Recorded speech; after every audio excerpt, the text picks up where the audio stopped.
Chevy, right? Shivy. All right, that's cool. All right.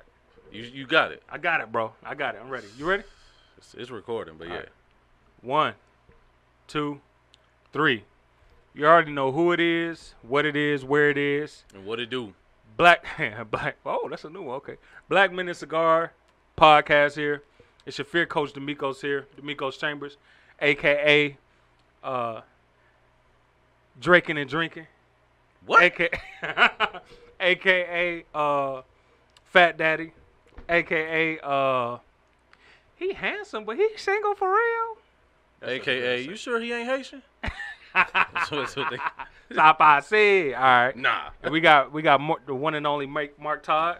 hey, Mark Todd, Mark Anthony, AKA Same Man, Different Hat, AKA your favorite career coach, AKA... that shirt thin?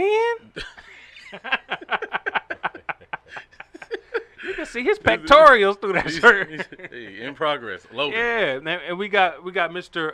Shivy Brooks. There we go. Mr. Brooks is in the building. Hey. Special guest. Super special guest. Special guest for a special reason. This is actually our first political person that we've had on the podcast. Absolutely. You know what I'm saying? And Mark, why don't you give us a little backstory of how you met Mr. Brooks and what's so special about Mr. Brooks? So I was laying in bed one day and I got a text from my cousin. He said, "Hey, cuz, come outside, cuz. Look at the side, cuz." So no, but I was hanging out, text my cousin, and he was like, "Yo, I got an event coming up," and I just was like, "I'm gonna go support him." I didn't really know what it was.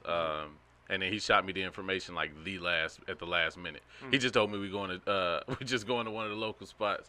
So I was like, all right, I'll pull up. So I'm thinking we about to just grab drinks and stuff, and then it's an actual event. A hat event.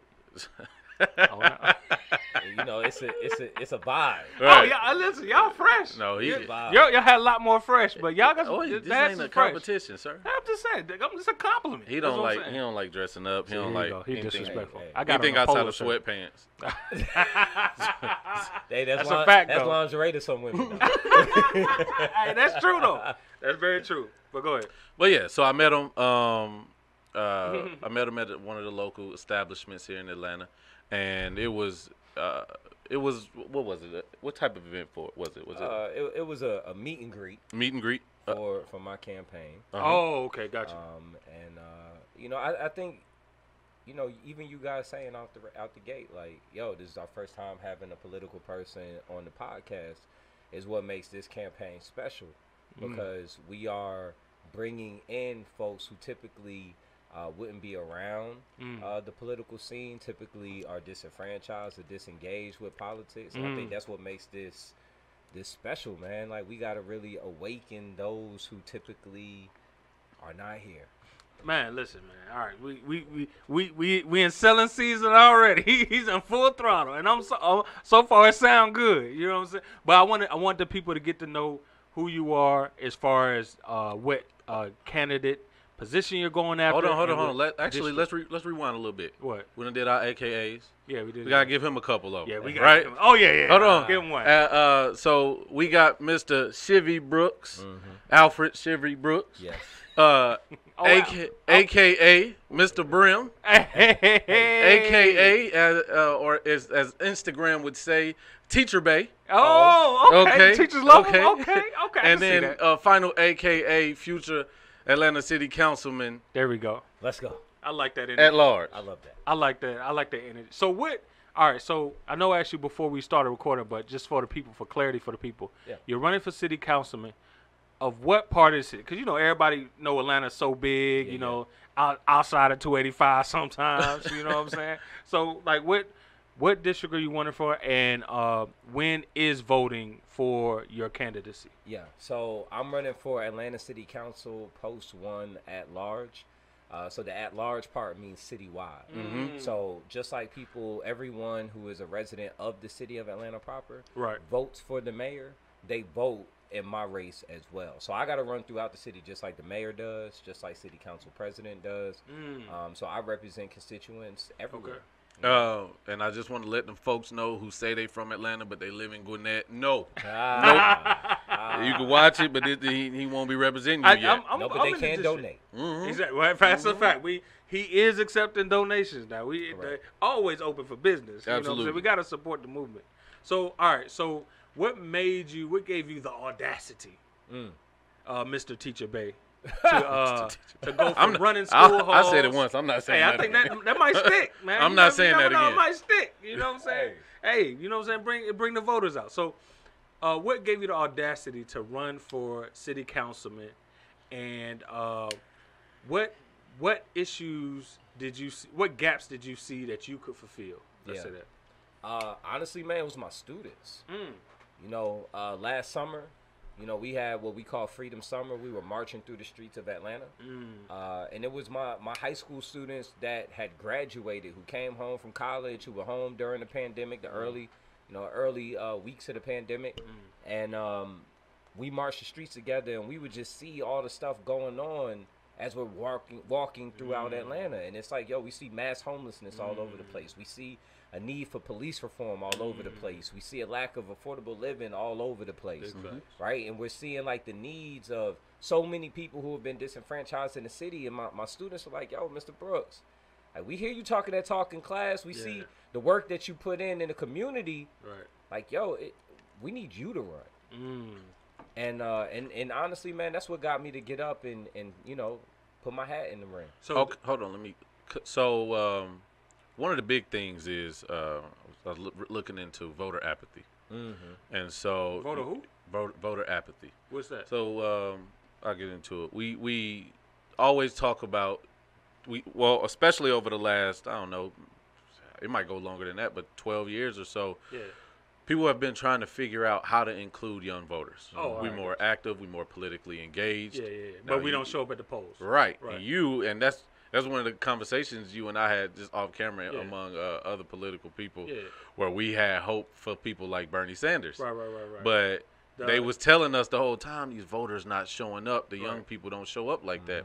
So you as a teacher, and one of your driving points of even going in, being your students who are a younger demographic, how do you touch that? How do you get them more involved in actually not just on social media, but how do you get them to come out? Well, he needs the adult to vote, because they can't vote. They kids in high school. No. I teach high school seniors. Right. Number one, but most of my students, you know what I'm saying, I've been teaching 6 years now in the classroom. What school is this? Banneker? No, so I teach down in Riverdale at Charles R. Drew High School, Clayton County. Oh, okay, Riverdale. Wow, you came a long way. Well, so hold on. Why didn't you run for councilman in Riverdale? I live in Atlanta. I live in Southeast Atlanta. I live in the Grant Park. I got you. Custom McDonough Geist neighborhood. Okay. You from Atlanta? No. So I was born in New Jersey originally. My father. Brick City. My father was a Morehouse man. Oh, okay. And our family moved to Atlanta in 1988. So I've lived in Atlanta 24 of my 37 years. Before I was born. God dang. Right. Yeah. Hold on.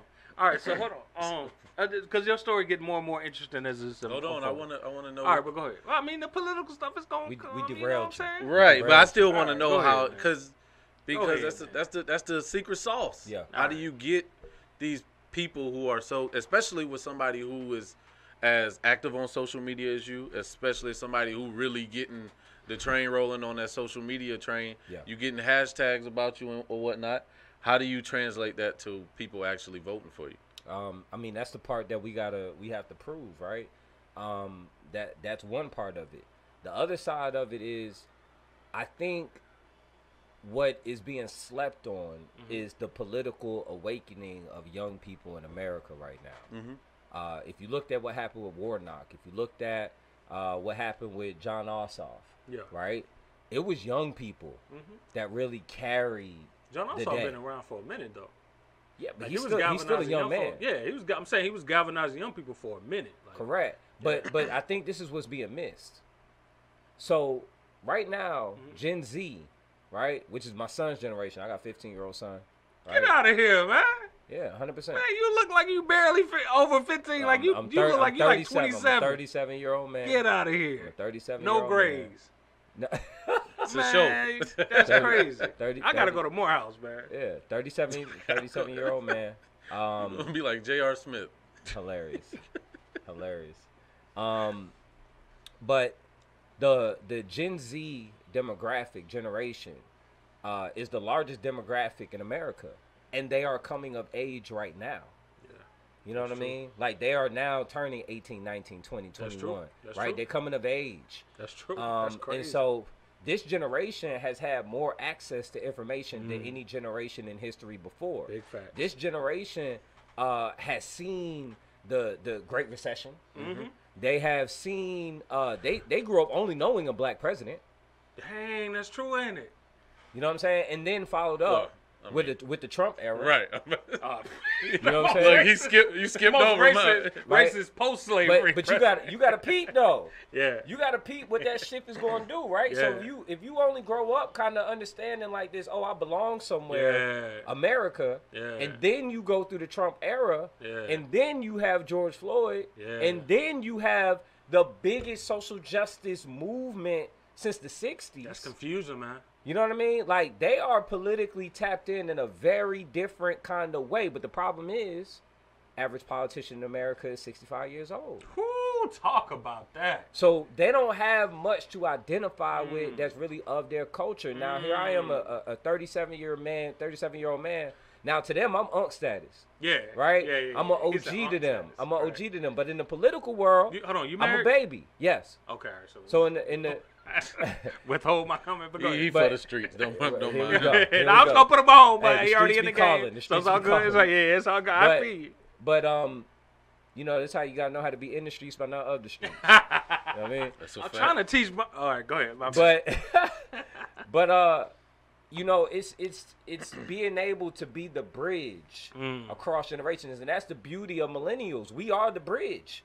We are the generation that knows what it is to not have a cell phone, know what it is to not have the internet, know what dial-up sound like or a dial tone sound like. Mama used to pick up that phone, knock your whole internet off. Our generation has dealt with probably the greatest technological advances all in even less. Like we both 30. I'm 31. He's 32. You're 37. Yep. So under 40, the wealth of experience that you've had is amazing. Go ahead. Absolutely. And it puts us in a special position to not be too young to be wise. There you go. Enough, but not be too old to not be cool enough. Ooh, that's a fact. So we can, you know what I'm saying? I think we're in a unique position where, you know, I could kick sneaker game with somebody and I could talk assets and liabilities with others. So it's, you know what I mean? Like, that's, I think, what we need right now. Yeah, you know, it's interesting because I don't want to talk about our generation for a second.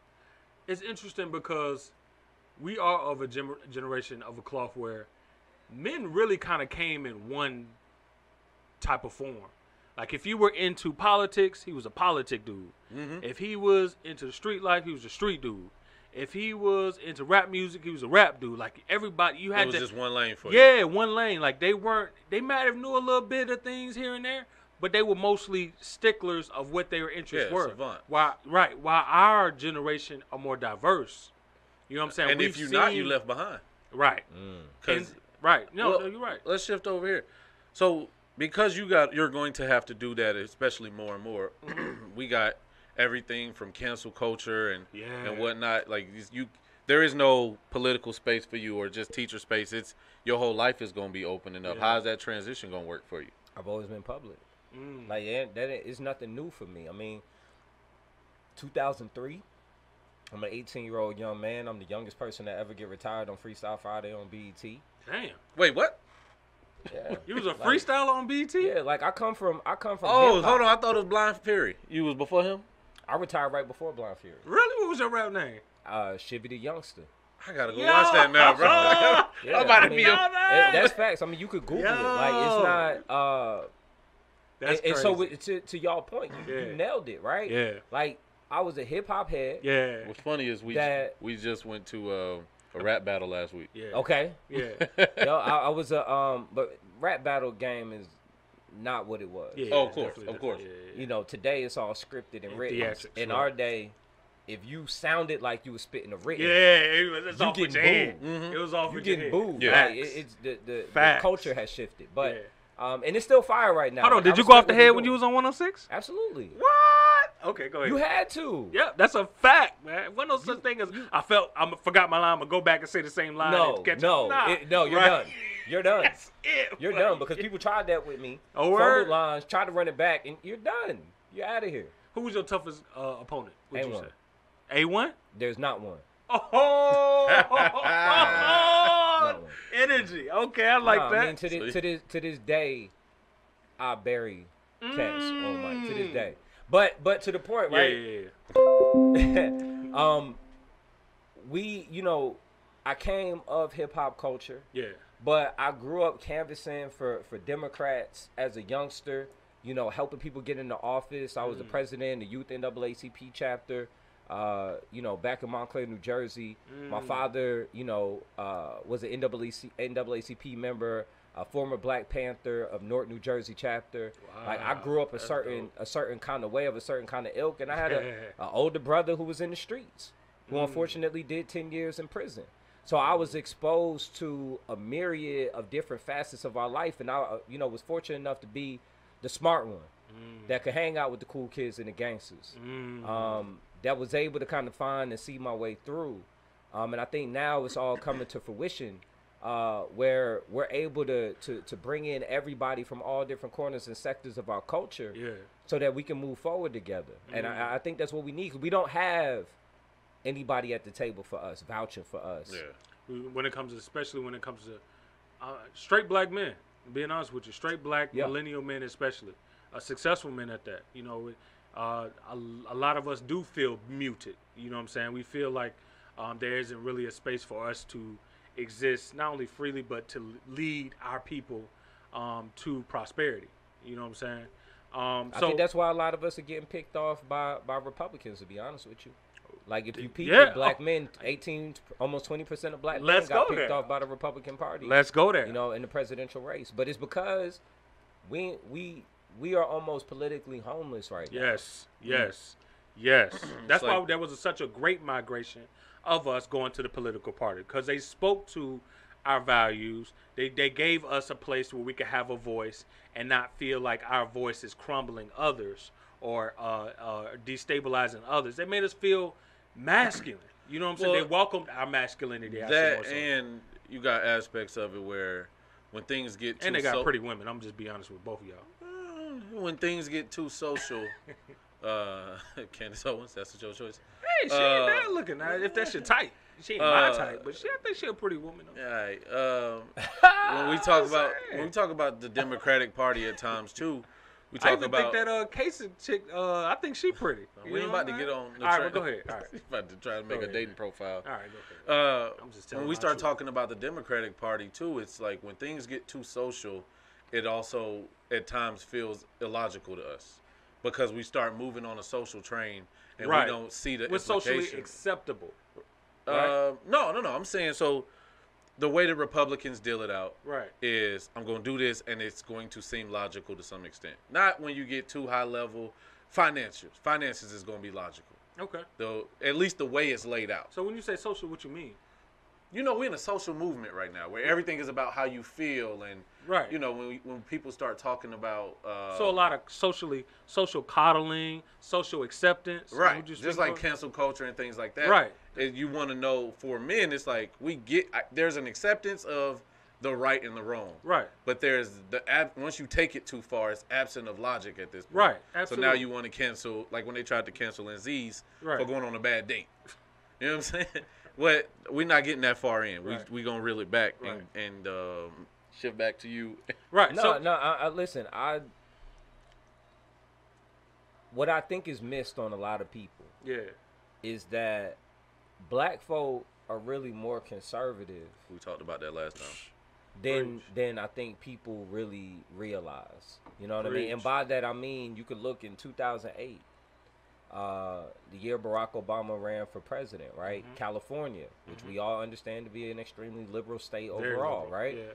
Voted for Barack Obama, but voted against gay marriage at that time. You know what I'm saying? Like a lot of black folk, when you have conversations behind closed doors about gay marriage or acceptance to the LGBTQIA, community and things like that. Like it's a lot of us that we got a lot of things to unlearn.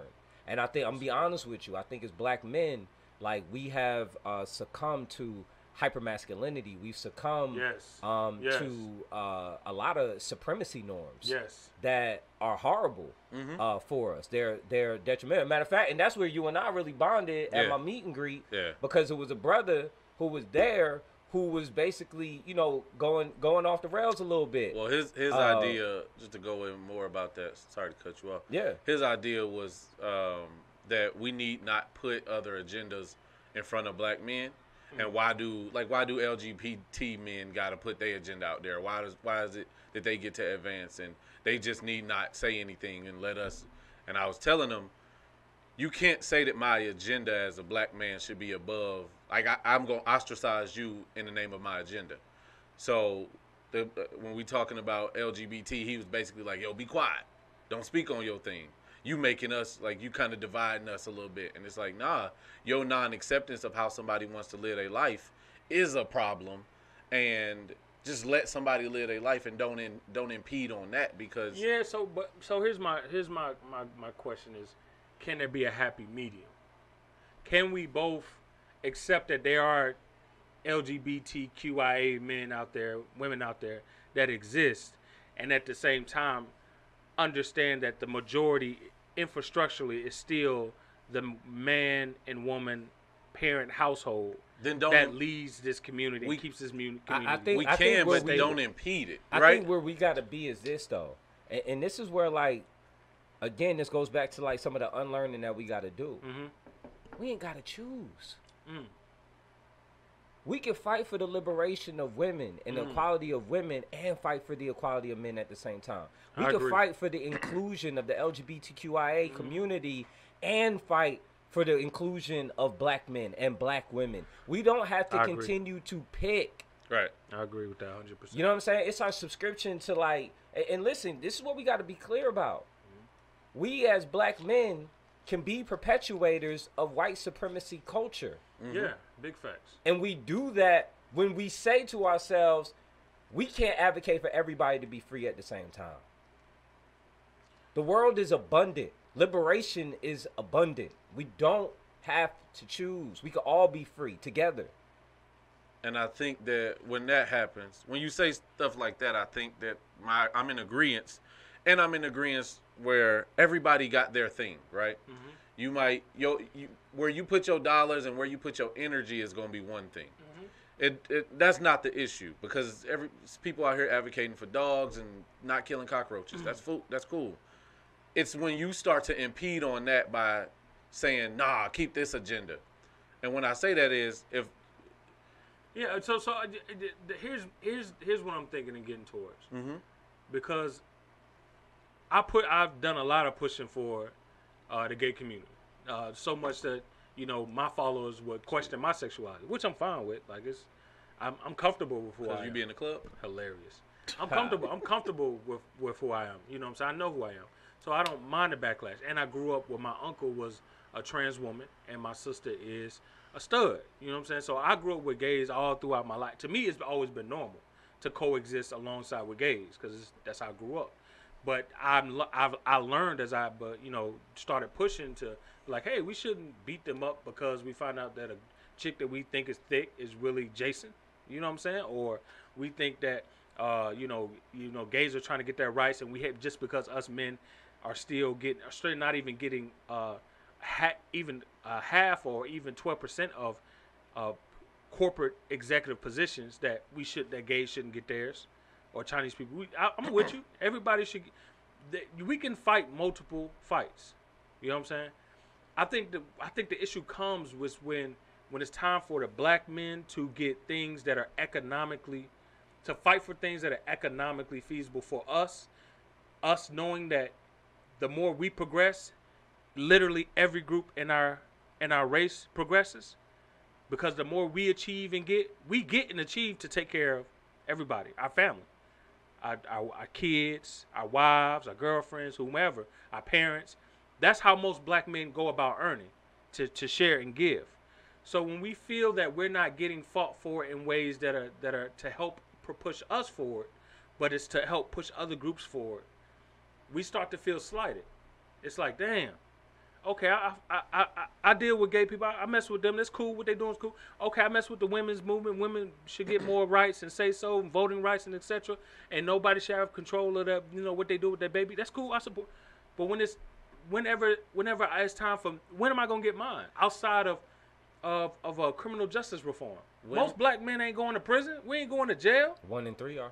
What about what about the ownership that we take in our voice? Again, see, and when we voice our opinions, it's always met. We're always the one getting the lashing. That's the thing. No, that's what I'm Nobody saying. no other group gets the lashing. There's no gay person. When have you ever seen a gay person, black women group, women's groups, any other group get reprimanded for talking down on black men?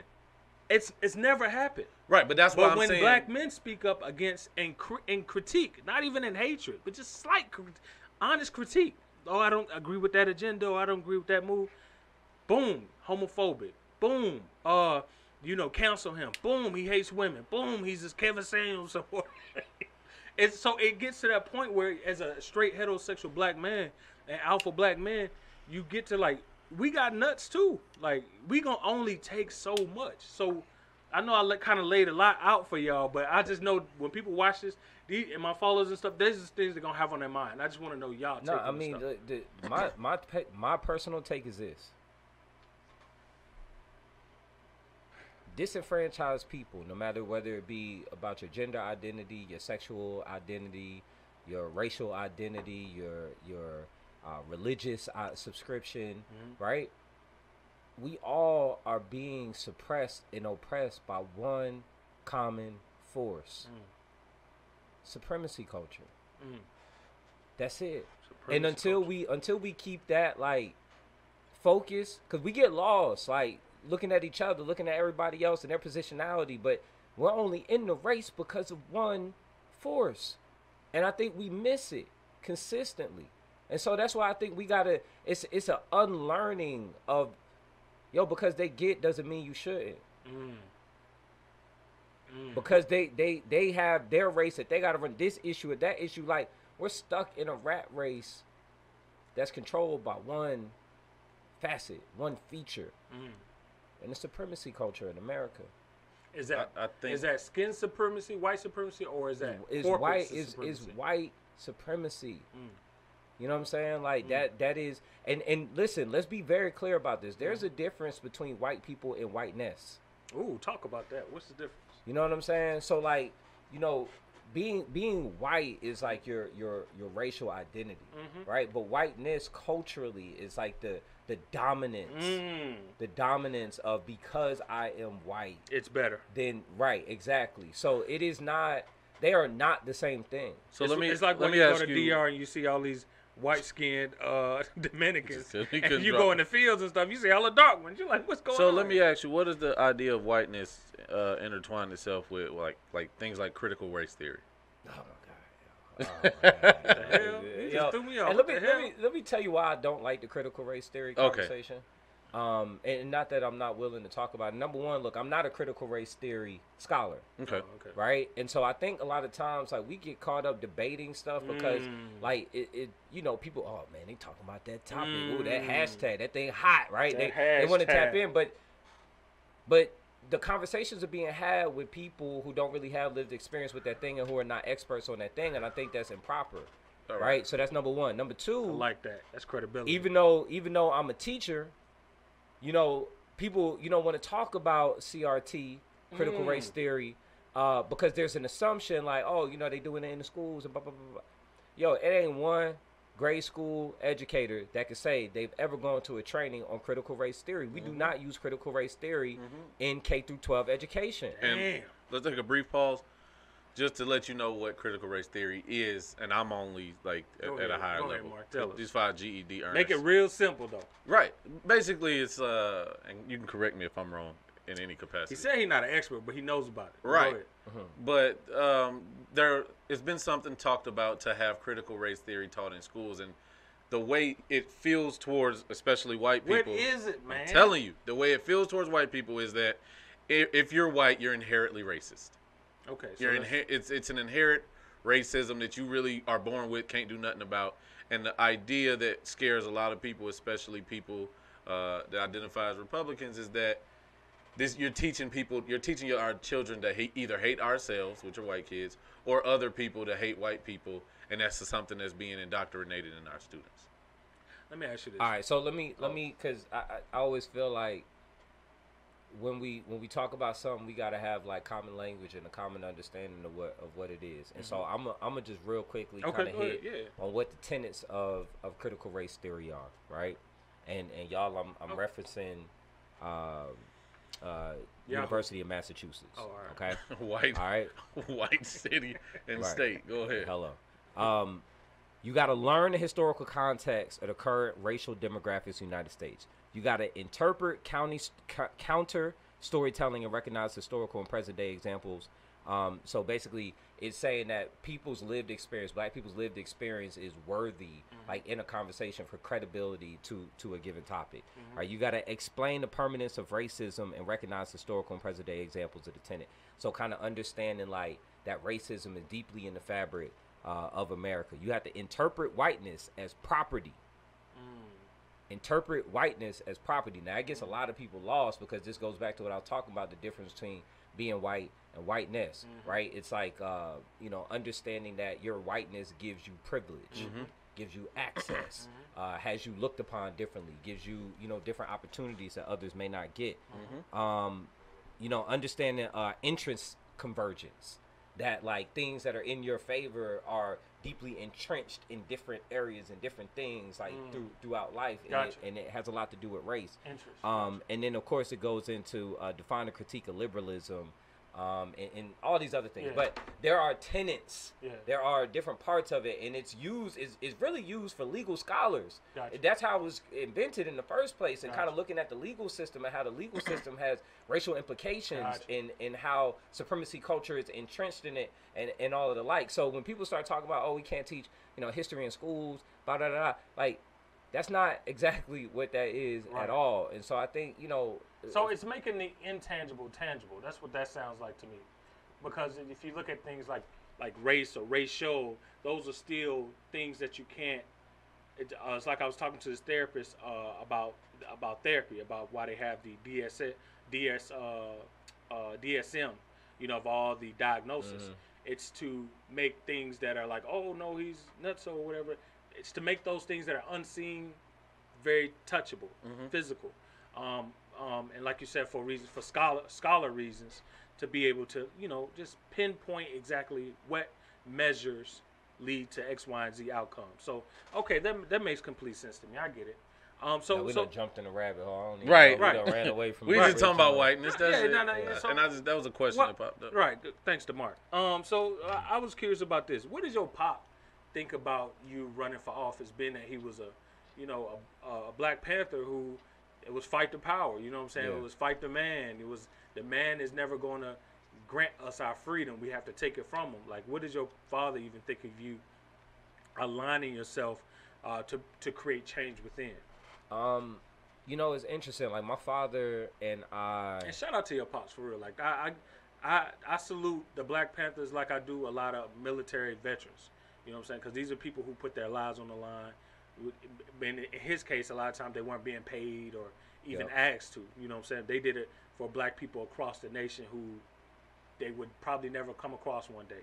So shout out to your pops for that. But go ahead. Especially, I mean, it's interesting, like the history of the Black Panthers and what the movement, how it was viewed from the outside, is mixed because a lot of misinformation and those type of things, right? And so when people are critical of the Panther Party, and the tenets, what it stood for. I always say to them, I'm like, well, look how I showed up. Look how I arrived today. That's a fact. We talk about, like, especially around education, or some of the good that came out of it, man. Creating the first free clinics in our neighborhoods, making sure that we had started the first free lunch programs and breakfast programs and giving back to our communities. These things are necessary, especially today more than ever.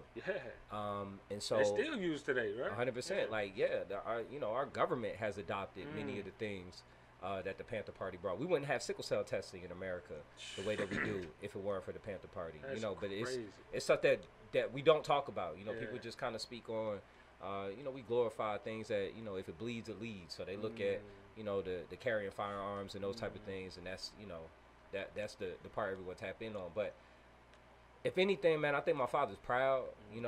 He's told me as much. He's contributed to my campaign. Oh, dope. So if anything, I think I'm making him proud, because I think at this time, we've done a lot of marching. We've done a lot of pushing on the outside of the door, but now it's time to sit down at the table.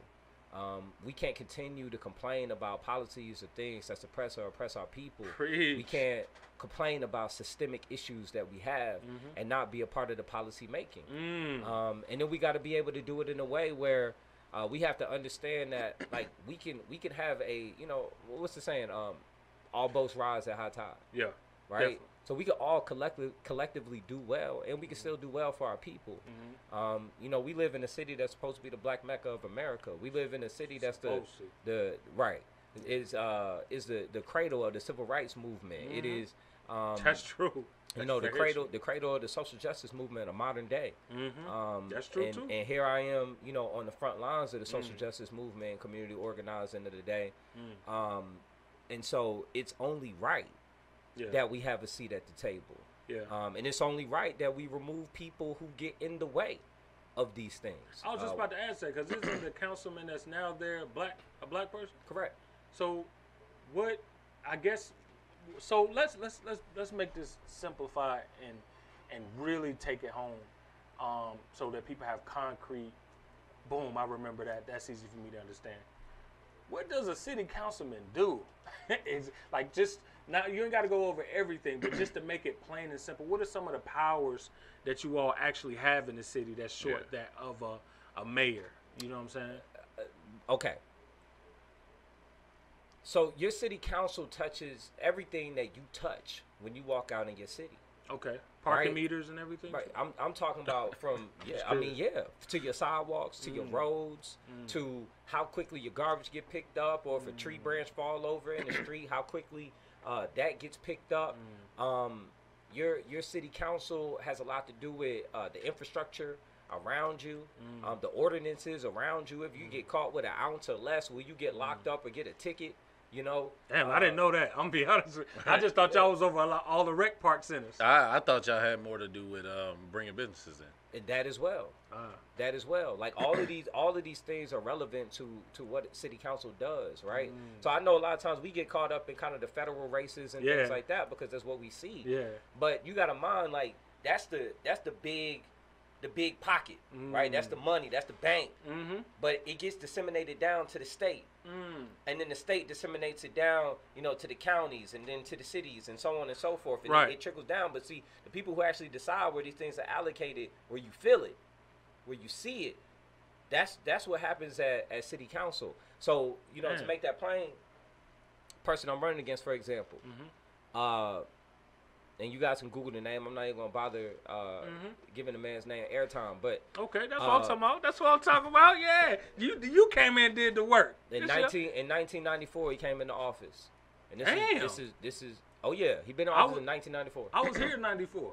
I was in 4th grade. That was a big. We had a big snowstorm here in Atlanta. Facts. Yeah. 100%. I remember that. Yeah. Right? Hey, I'm from the city, baby. So, from the city. So look, 1994, he comes into office. We get the Olympics granted to Atlanta. Right? Get the Olympics. And so, Atlanta getting ready to set it up, do it big for the Olympics. Right? Downtown, Pryor Street, we had a homeless shelter. Right?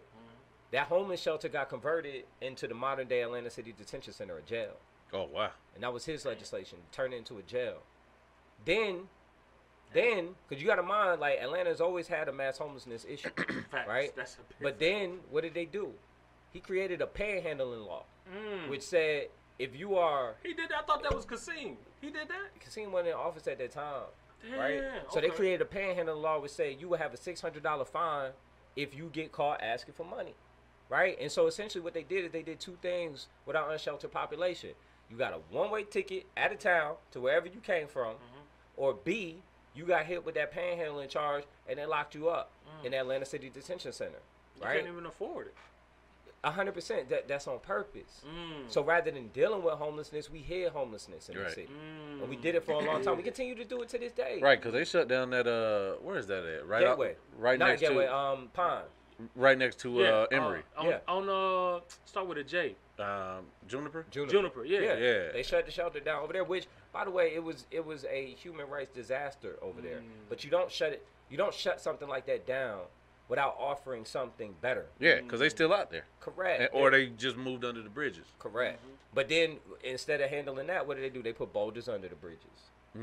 They put dividers. Yeah, 100%. especially that one like going to Grady. Yeah. It's a lot of things. I've always wondered I was like, look at these homeless people. They over here building caves under these bridges. And then they do something, and then benevolent things start happening where you give them a tent or something like that. Yeah. But we see it, which it's still, you're maneuvering one thing and starting to cause another problem because now people got issues with the You're not actually addressing the issue. You're not actually addressing the issue. What's the issue and solution for that? Right. Homelessness, you're right, has always been an issue in Atlanta. You know what I'm saying? And I was watching this one interview, and we're gonna talk about the mayor race in a minute. But I was watching one interview, and Kasim said something that was right. He said that these women worked hard. She got her little Porsche or whatever, and it's a lot of single women in the city, and you don't want these single women out here in the streets susceptible to a lot of violence that come to them, and sometimes it's by homeless men. You know what I'm saying? And I wouldn't want my younger sister. What's the stats on that? See, I didn't look at the stats. So the crime rate has. Here's my man. Come on. I'm not gonna say it from homeless people, but I was just. But number one, that is what you said. Okay. It implied. I take that back. And number don't though, because I want us to live in that for a minute. Yeah, let's do that. A lot of times we hear politicians go throughout this city, and number one, they use crime to fearmonger people to look at our city differently. Number two, they use it to pretend as if they're going to put on a proverbial cape and save everybody from every incident that goes on when we live in a major city. That's a fact. And number three, a lot of us allow people to talk about crime without ever looking at the crime numbers ourselves. And a lot of these people are not telling the truth about crime in this city. That's a fact. You're and right number about four, our unsheltered population are not the grand perpetuators, the overarching perpetuators of crime in the city either. So I feel like a lot of times we got to do our own due diligence. Yeah. We get real lazy. We allow other people to create narratives, and we perpetuate narratives that skew how we see our city in the first place. I guarantee you probably follow ATL Scoop, for example. Yo, this chick been sending me ATL Scoop stories for the long. I couldn't follow them though because I don't want my brain to be constantly traumatized. But how many of us are? It's 500,000 followers on that page now. You know how many people we got in this city? It's the new news. You know how many people we got in the city? 2.3 million?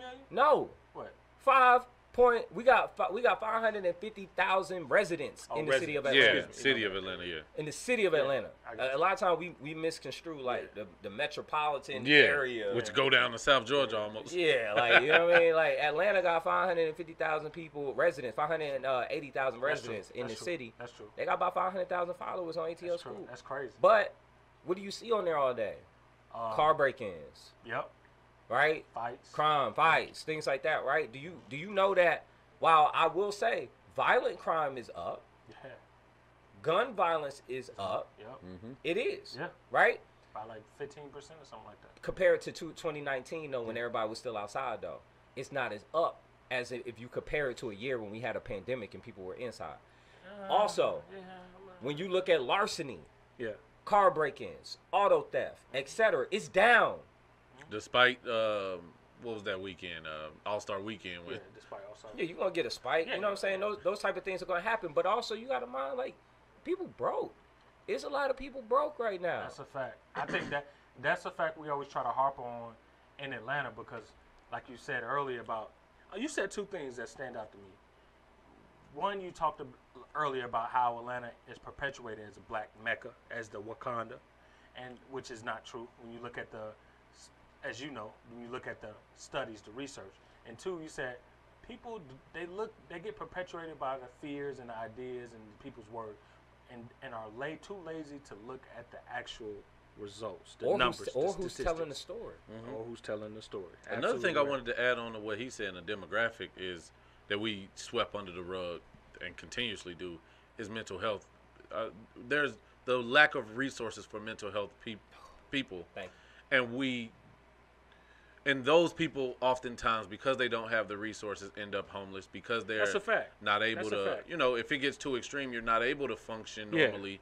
But because you don't have resources, be it therapy, be it psychiatric or anything like that, big facts, to allow you, so they shove you in jail. Especially teenage boys. Don't teenage boys get in high school get discriminated against and pushed to these slow classes because they're not functioning normally or have you got a lot of unlearning with your language to do, man. Well, I do. You do. The GED, man. I got a GED, yeah. You know what I mean? It's I'm learning.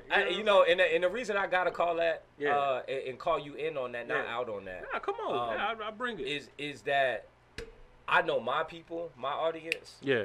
They'll hit me like, bro. And they should. You let him say this and that, and you didn't say nothing about it. But to what the point I was getting at is that a lot of the mental health aspect affects a lot of teenage black boys in high school because of the stresses that they deal with at home can cause them to not be as focused in school, which on top of already boys have shown through various studies to not sit there for hours on in and out to listen to teachers. But when you throw on the traumas that they deal with outside the home, it's hard for them to come to school and pay attention and be straight. So they get diagnosed. Wrong. Yeah. Right. How we do school is wrong. We've been doing the same thing. I agree with that. 100%. Over and over and over again. You're talking about somebody with a GED. I'm living proof that they do. And I'm uberly successful. But that says nothing. No, that's not true. That's not true, brother. You are exactly where you are supposed to be. Okay. Right? Like, no, like, you know what I'm saying? Like, don't get it twisted, man. This school system was not set up for us. How we do school is not set up for us. The way academia, the academy is set up, it is made in a way where a black body walks to a school building and has to make a choice in the binary of, can I be authentically myself, or do I gotta code switch and become a semblance of something else? Assimilated, beautiful word, right? In order to be accepted in this space. That's a fact. That's a fact. No, you're not lying. And so we have to do school different, and which is why like I have a large following on social media as an educator, because I do something called culturally responsive pedagogy, right? Which is a big word, which is about making our classroom spaces where black and brown children can be authentically themselves, where they can speak the tongue of their nurturer, walk in this classroom and still be credible. My kids don't feel like they got to turn their culture off.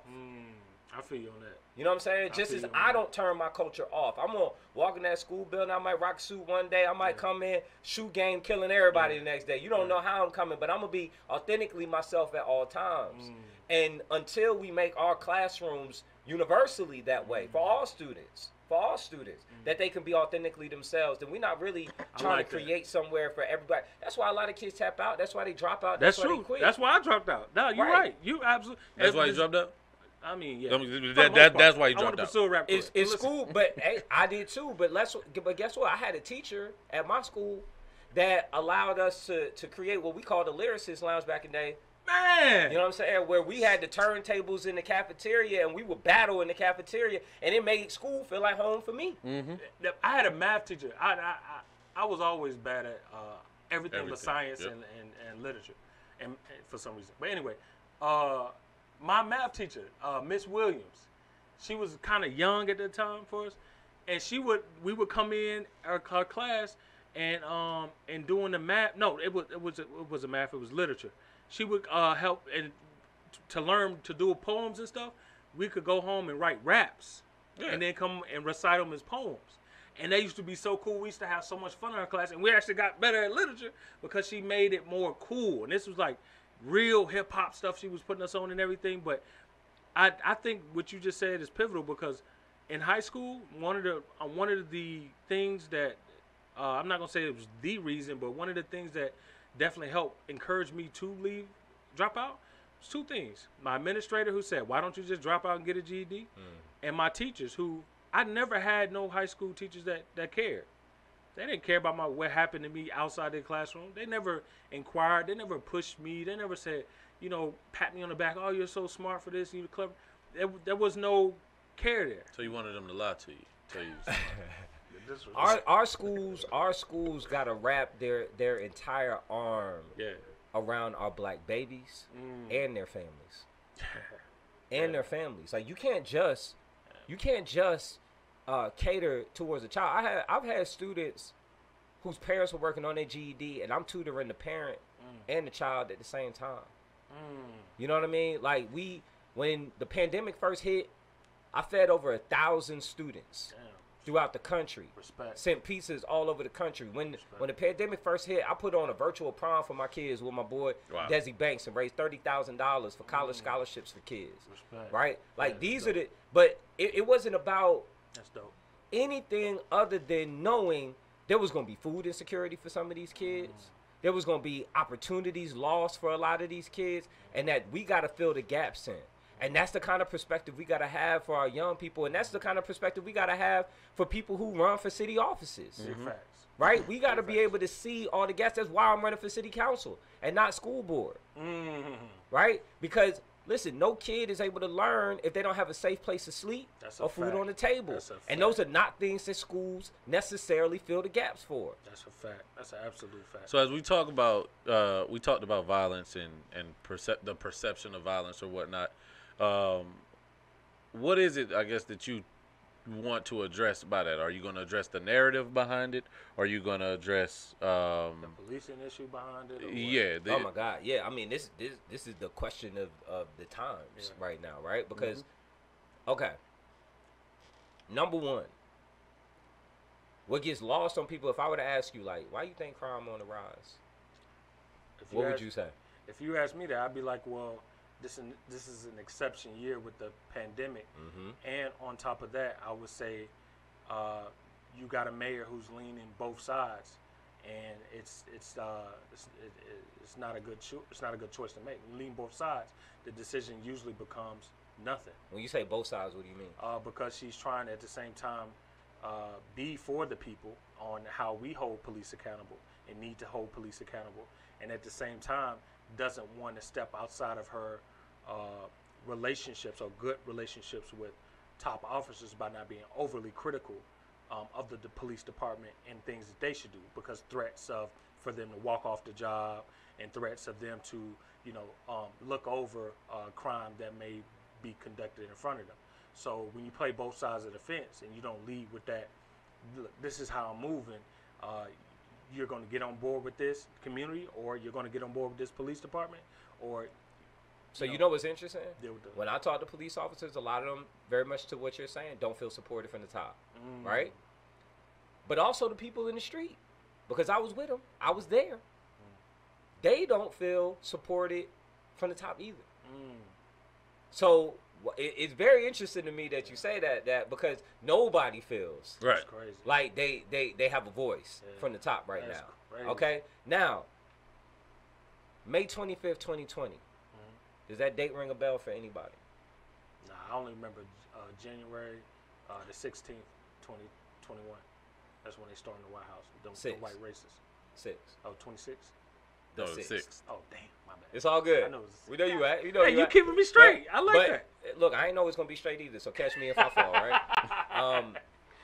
But May 25th was the day that George Floyd was murdered. Oh, damn. Okay. Yeah, gotcha. So there's something called the Ferguson Effect. Now, I heard you say the pandemic, and that's what most people say. Oh, man, it's the pandemic. It was this, it was that, right? Yo, crime didn't spike in America until May 25th. Wow. Now, let me tell you something.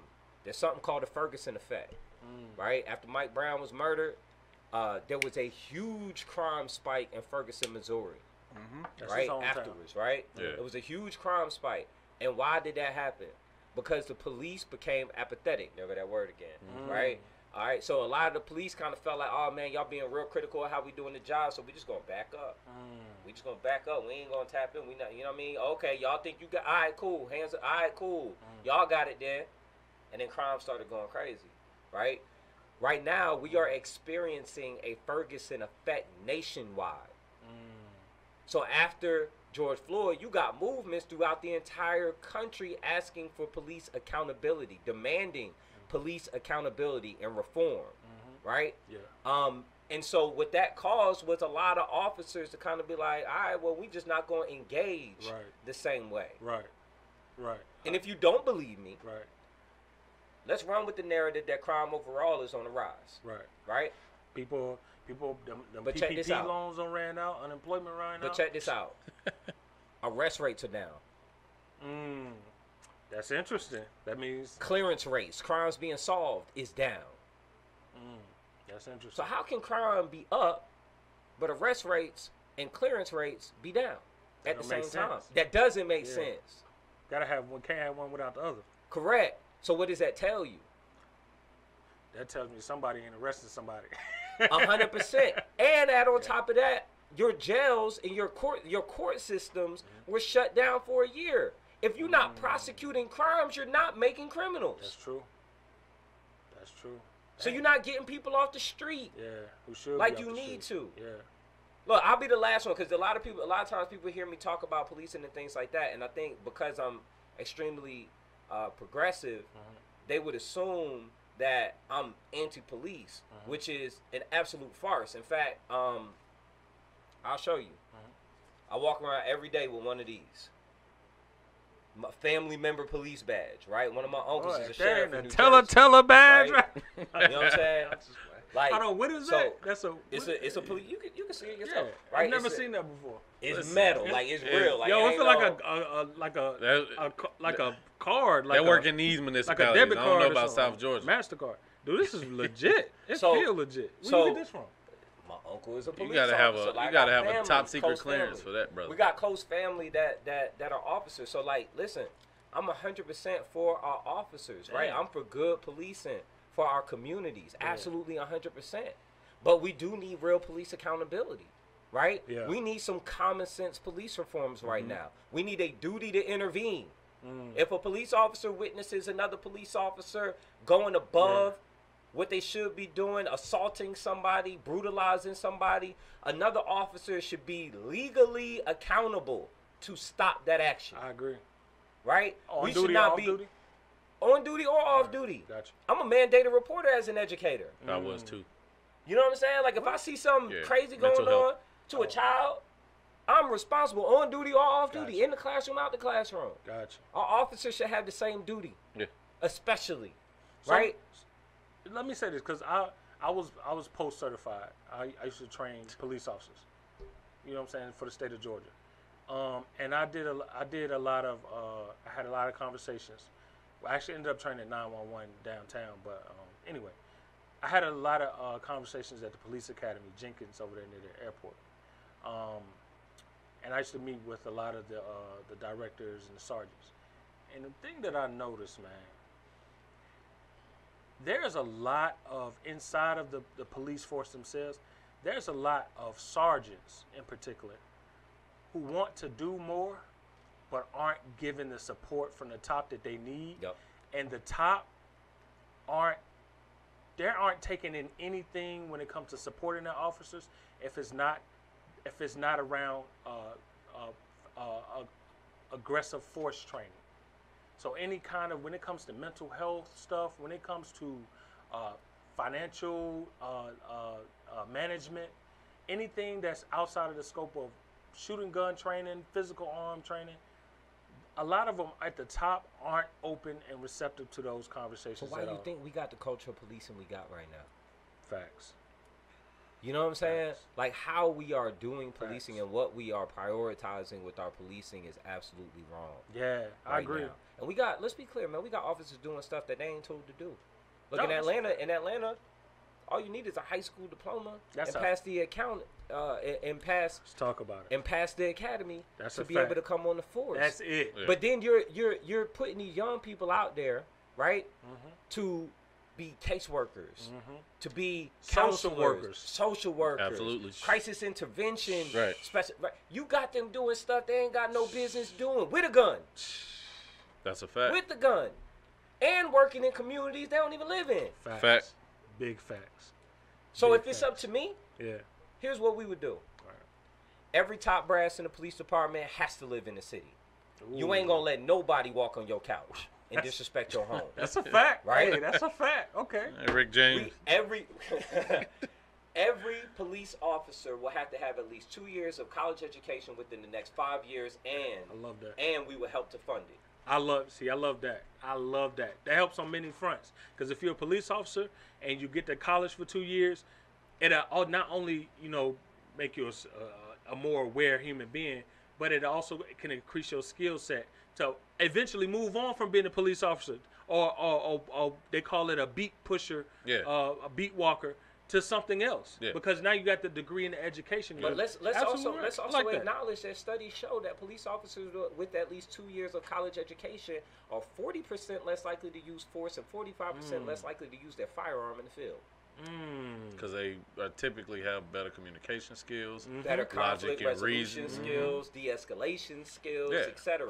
That's beautiful. So I think that they're scared I think that the people in charge now, that I'm going to say the directors of the police academies themselves and the people in political office right now are scared that they're going to run away that the police force that currently exists now in order to make these changes. I don't think so, because nobody's even talking about the stuff that I'm talking about. That's you know what they believe is going to retain police officers? What? Building a 385-acre police training facility in southeast Atlanta where they're going to tear down the forest, green space, and a predominantly black area. Oh, and by the way, it's going to be joined with the Atlanta Fire Rescue Foundation as well, where they're going to be burning buildings in a predominantly black area over and over and over again. That's like military. That's like military, moving towards a military police base. Look. People in the streets call it Cop City, but to make it make sense, this thing was going to be like 4 times the size of Atlantic Station.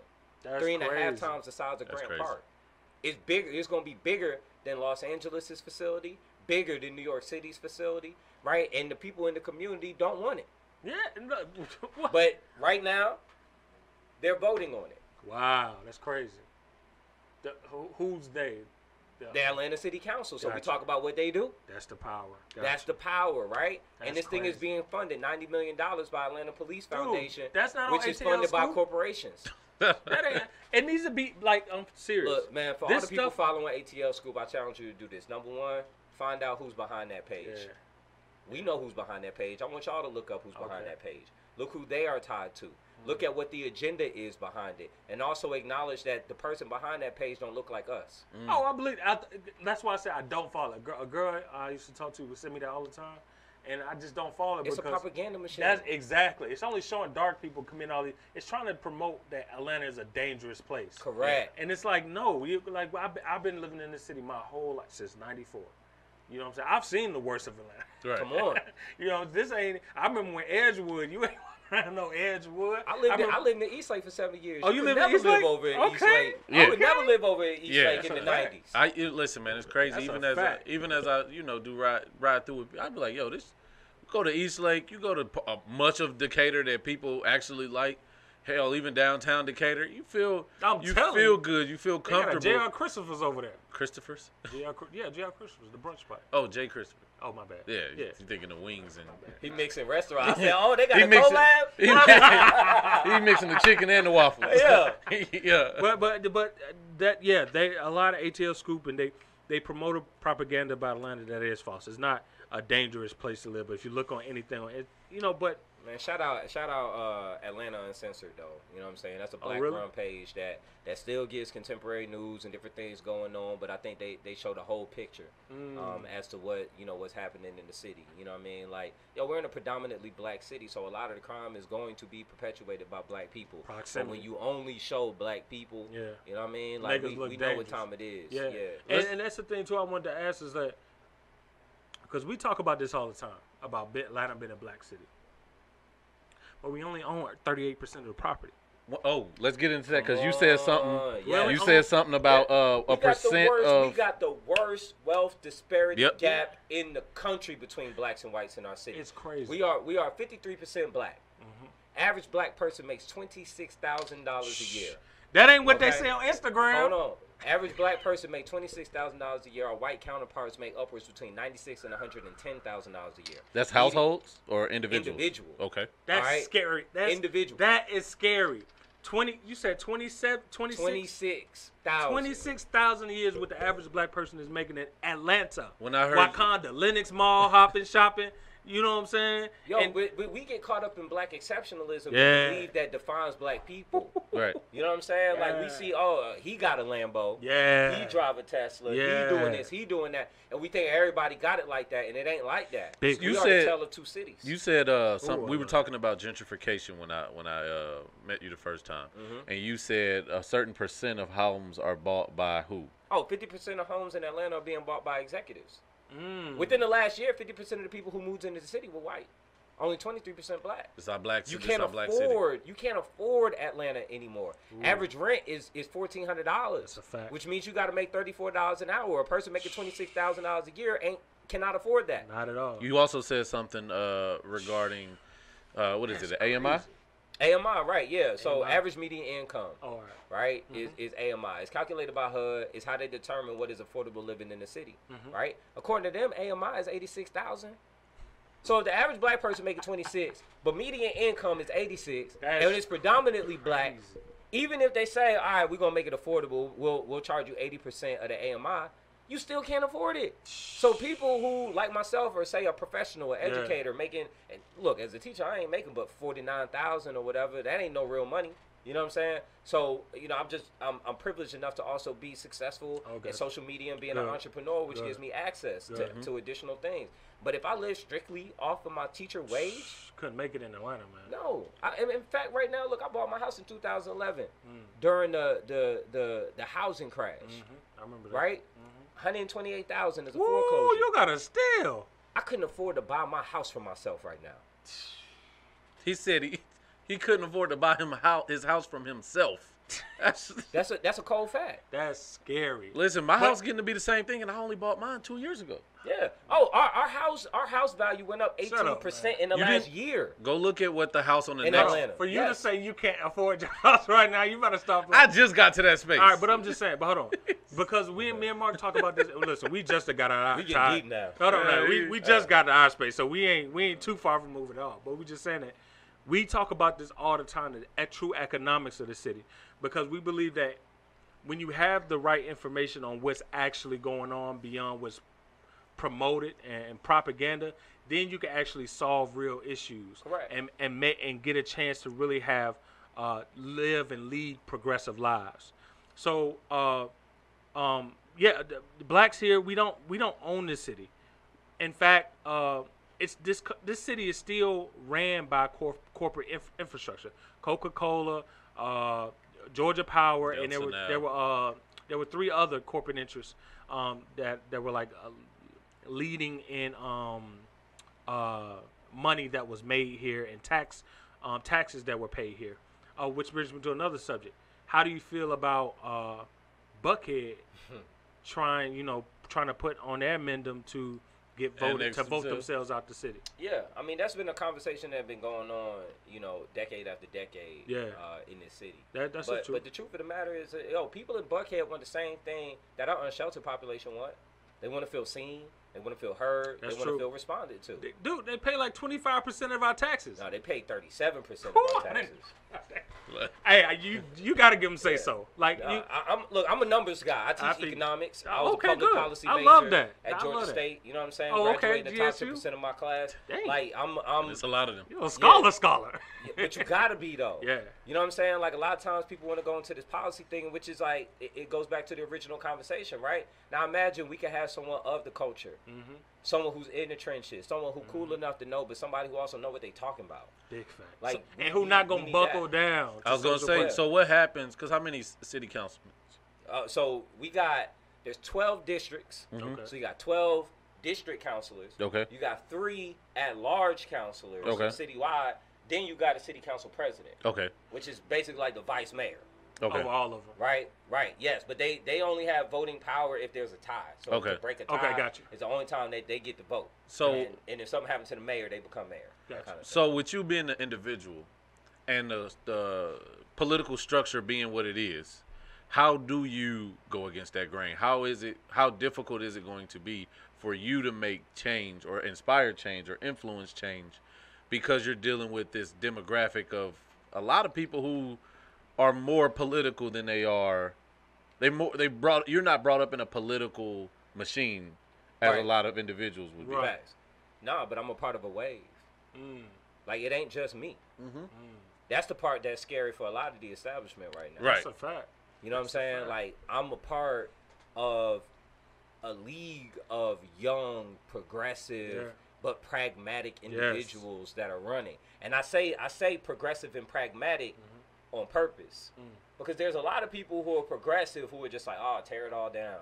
Burn it all down. We gotta, we start it all new. And I think that's a farce. Like, you crazy to think that like you could just do that and this is gonna work. It's not. You know what I'm saying? But my father always told me, the best way to beat a bull is on his back and not in front of his horns. Ooh. You know what I'm saying? So sometimes you gotta giddy up. You know what I'm saying? And you gotta jump on that bull. Big facts. And that's what we gotta do in this situation. So we got people running throughout the city, and we all trust you, me. While we was outside marching, while we was outside fighting for social justice, we was all outside. Like, all right, where you live? Where you live? Who in your seat? Do they vote our interests? Do they rock with us? Do they fight for us? Oh, they not? Okay, boom, you gonna run for that seat. You gonna run for that seat. I'm gonna run for this seat. Good. And we've been strategic about this. I love that. So it's a wave of change coming. Love that. So there's about 6 council seats that are gonna change hands. Okay. In this race. That's half. So believe that. And then we got a couple councilors who are currently in that when they have more progressive and pragmatic people around them, they're going to be more progressive and more pragmatic. But Atlanta City Council is not progressive. Nah, hell no. It's not progressive. And I think people see Atlanta and they be like, oh, it's not. Not politically. It's not. You see it in the infrastructure. You see it as, if you were to look at the city, just drive through the city, you would see that this city is about 2 things. Money, and the other thing is strippers. Nah, hell no. I would say money and a while ago. Getting the filth out the way, because the streets are raggedy, but you don't see a lot of homeless people as much as you used to. Just you mean in the city? In the city. It depends where you at. They just migrated them. Well, I'll say this. We just keep hiding them. That's what okay, but you definitely see that the money interest is here, but there's no progressiveness about this. You don't feel connected like you used to in this city. Like, you don't feel like there's anything in the city that you're a part of, because everything is about the flash, the money culture, the shop culture. You go to the clubs, there's not even hangout anymore. It's you buying a section or not. You know what I'm saying? Like, there's even the community organizing. It's only but a handful of organizers, places that do community organizing in the city. But on top of that, it costs so much just to park, just to attend, just to keep up, because they got to keep up with the rent. Like, it's hard to make this city truly restore it to the black privilege that it was, a black proudful town that it was. Like you said, birth of civil rights. And on top of that, this city just seems like it's hard. You can't grow a family here. It's not a family-oriented city. This is a single-person city. I'm just being honest on top of you. Like, me and Mark talk about this all the time. I plan on moving at the end of the year to Charlotte because I told him, I want a wife and I want kids. I don't have either right now, but I want to go to a place where I can start building that foundation, where community has family values and values some sort of tradition that I can grow my healthy family in. I can't grow my family here knowing that they're going to be indoctrinated in street culture, hip culture, consumer culture, consumer-driven culture. I think that I offer a lot of pushback on that. I do think if you're talking about the city of Atlanta, I'm talking about Atlanta, then I would 30329. I'm saying if you're talking about the city, then there's no large city you're gonna move to and feel the way you talking about, right? I think all major cities, when you talking Houston, Chicago, when you start talking about that, just like when I talk to people from Chicago, when you talk about downtown Chicago, it's the same thing. Yeah, I'm not as opposed to people when they moving out to the suburbs. We're not saying gentrification is happening everywhere. I'm not talking about that. But Atlanta don't feel. Atlanta, we just discussed it. This how crazy it is. Atlanta look black as hell, but it's far from black when you look at it economically, and when you look at it politically, it's far from black. And that's the thing. I'd rather go to a town where I can have a city where I can have some sort of say-so in what's going on, and on top of that, they still have family values. you don't raise a family in the city of Atlanta. So as a person that is raising a family in the city. Marcus, and as a person that is aspiring to be able to create policies to make this a more family-friendly city. Let me first say that my goal is now to change your mind about what Atlanta feels like. The other thing is that we got to acknowledge that Atlanta is a city of neighborhoods, though. Right. Right? And that's what I tell them. Like, I live in Grant Park. Yeah. Right? Yeah. And you go to Grant Park, like, understand, average home value, $500,000. Big facts. Average income, I think, is $65,000. Highly educated, 65% black. 65% black in Grant Park? Correct. Look, they been there. These ain't we ain't thinking. Don't think new Grant Park. I was about to say, because I remember back in the day, Grant Park, when they used to throw big old cookouts at the actual park. But you also thinking about Big just like my park. community, Florida Heights, right? You might not see it as a community, but we got a community organization. We got activities that happen with our community. We got but like we got our places to kick it. You can catch me at the Beverly any day.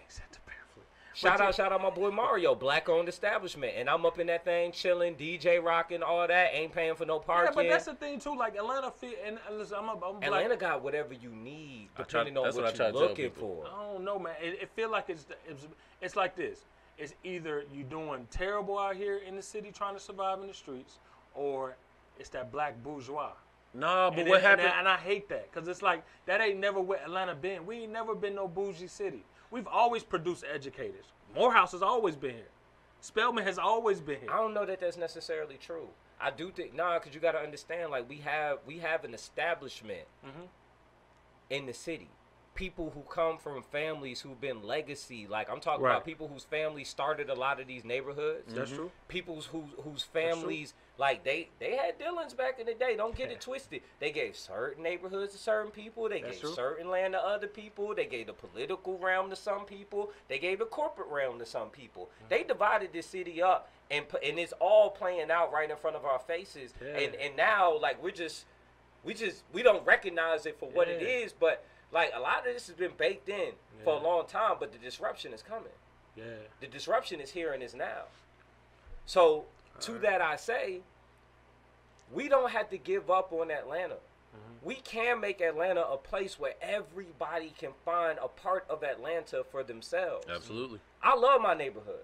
I do too. Like I love my neighborhood. I go to the Chick-fil-A over in Glenwood Park, which is still part of Grant Park, greater area, right? And my students coming up, or former kids I used to coach or teach swimming at the YMCA in Eastlake, coming up bringing my food, right? Or I'm going to the Jimmy John's or the Jersey Mike's sub, and my homeboy whose kids I used to coach own the place.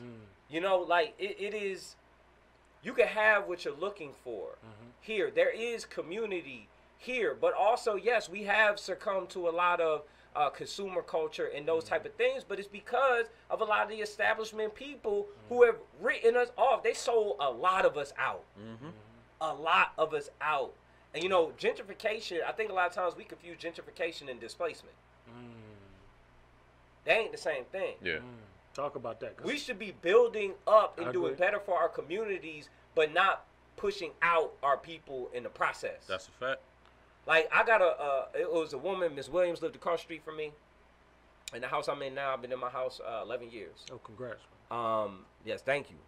Because it was the first home I ever bought. And I was so proud that, you know, this is the first home I ever bought. I knew I could never afford that type of home, say in New Jersey, where a lot of my family is, right? I would never be able to do that. I was able to buy a home before other generations of my family were able to. Those things matter. Like, Atlanta gave me a lot of opportunity. I'll never forget that. That's why I fight so hard for Atlanta. But as I've been able to enjoy, say, my home value increasing like we discussed, that's cool for me as a younger person who could afford tax assessments going up.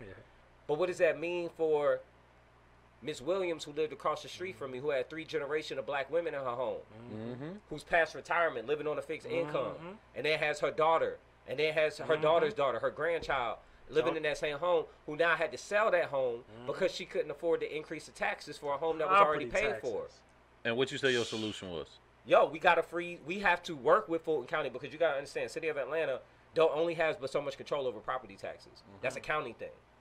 But we got to create unique policies that will allow people to freeze the tax assessment on their homes for periods of time.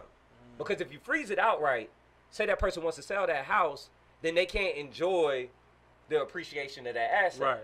Right? But if you set it up where it's like, yo, you got to live there for 5 years or 8 years or 10 years, you allow it to freeze for a certain period of time, you at least stop the mass displacement. You know what I'm saying? So we got to get creative about how we do it. Then we got to lower the threshold. So in order to be eligible, you got to be 65 years of age. You got to make less than $32,000 a year on a fixed income, etc. We got to lower those thresholds to allow more people to have access to freezing the values on their home. And then you got to help them be able to repair those homes. Absolutely. Because you might be able to just afford it, but if that roof go bad, you screwed. If that plumbing go bad, you messed up. If the flooring is bad, you messed up. You got to be able to help people repair these homes so they living in a home they can enjoy. Right. But we got to care enough to do it. Yeah, I mean, and man, you're selling it so good, because I love my city too. You know what I'm saying? Like I said, I've been here since a baby. You know what I'm saying? I love my city too. And I love that. I love the fact that we got so much opportunity here to be able to really turn this into a black nest egg for America.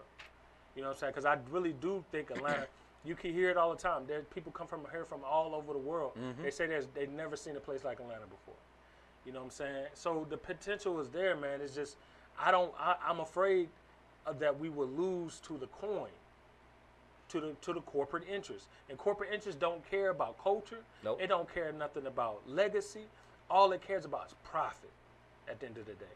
And so when I see, if I were to come across politicians that are willing to just, I see them making that stance or whatever, I'm gonna get behind and support.